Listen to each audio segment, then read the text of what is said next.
बड़ी दुर्भाग्य की बात है, जिसको मैंने टिकट दिया, जहां का जीत हार का सम्मान मेरा सम्मान था, उस प्रत्याशी द्वारा आरोप लगाए गए हैं। ये मेरे लिए दुख की बात है, क्योंकि उनका हार मेरा हार हुआ। क्योंकि हमारी जो प्रतिद्वंद्विता होती है, रण की लड़ाई चुनाव तक होती है, जीत के बाद हम सब आपस में आपसी सौहार्द रहते हैं। भाजपा प्रत्याशी मेरे घर आए, उन्होंने मेरे चरण स्पर्श लिए पति पत्नी ने, और उन्होंने आशीर्वाद मांगा। चूंकि उस समय हाथ में मेरे पास कुछ नहीं था, मैंने कहा हम आपका कुमकुम टीका से कर लेते हैं, स्वागत करके कुमकुम टीका। तभी हमारे उस जनता के बीच में डॉक्टर राघव जी उपस्थित थे। उन्होंने कहा कि आपका आशीर्वाद मिला और तभी हमको अवसर मिला। पता नहीं उस शब्दों का उन्होंने क्या अर्थ निकाला, और उस अर्थ का निकाल के उन्होंने वीडियो वायरल किया और गलत ढंग से संदेशित किया। क्योंकि सरोज यादव मेरी बहन जैसी है और एक विधवा स्त्री है, क्योंकि उसकी हार मेरी हार है, तो ये बड़ी विडंबना है कि वो अपनी पार्टी फोरम में बात न रखकर प्रेस कॉन्फ्रेंस में अपनी बात रखे, जिससे मेरे सम्मान को भी चोट पहुंची है। अब ये तो डॉक्टर राघव ही बता सकते हैं कि उन्होंने उस शब्द का क्या अर्थ से बोला है और इन्होंने क्या अर्थ निकाला है। पर मेरा एक ऐसा मानना है, चूंकि हम सब परिवार की तरह रहते हैं, वो हमेशा मुझे पूछते थे कि आप चुनाव लड़ रही हैं कि नहीं, आप लड़ेंगी तो फिर बताइएगा। तो हमेशा माना कि मैं अपनी बहन सरोज यादव को खड़े कर रही हूँ, मैंने कहा था। फिर हार जीत राजनीतिक जीवन में लगे रहते हैं और ये संघर्ष चलता रहता, दौर आते रहते हैं।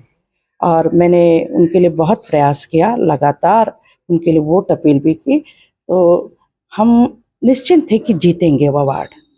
लेकिन कहीं न कहीं कुछ बातें हुई जिससे हमको नुकसान हुआ, तो उसकी पीड़ा है, दुख है।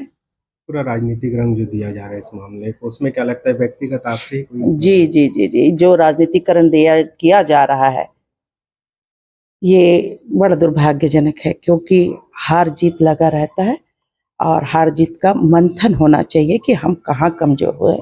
उस कमजोर कड़ी को हमको मजबूत करनी चाहिए, ना कि आरोप प्रत्यारोप करके हार को किसी पे ठीकरे के रूप में नहीं फोड़ना चाहिए। इसका राजनीतिकरण हो रहा है, ये बड़े दुख की बात है।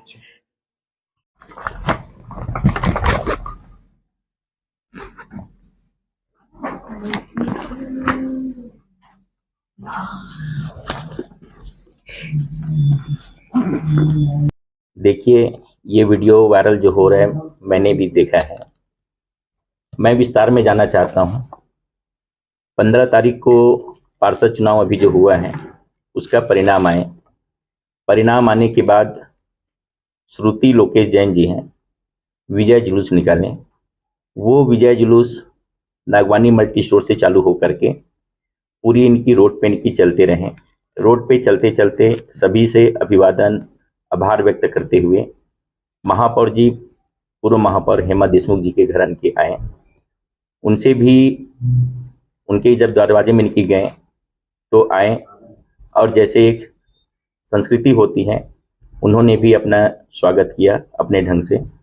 वहाँ पर आप लोगों ने जो पूछा कि वीडियो जो वायरल जो हो रहा है, मेरा इनकी मैं एक ही इनकी चीज़ को कहा कि भाई भाभी, आपने मौका दिया,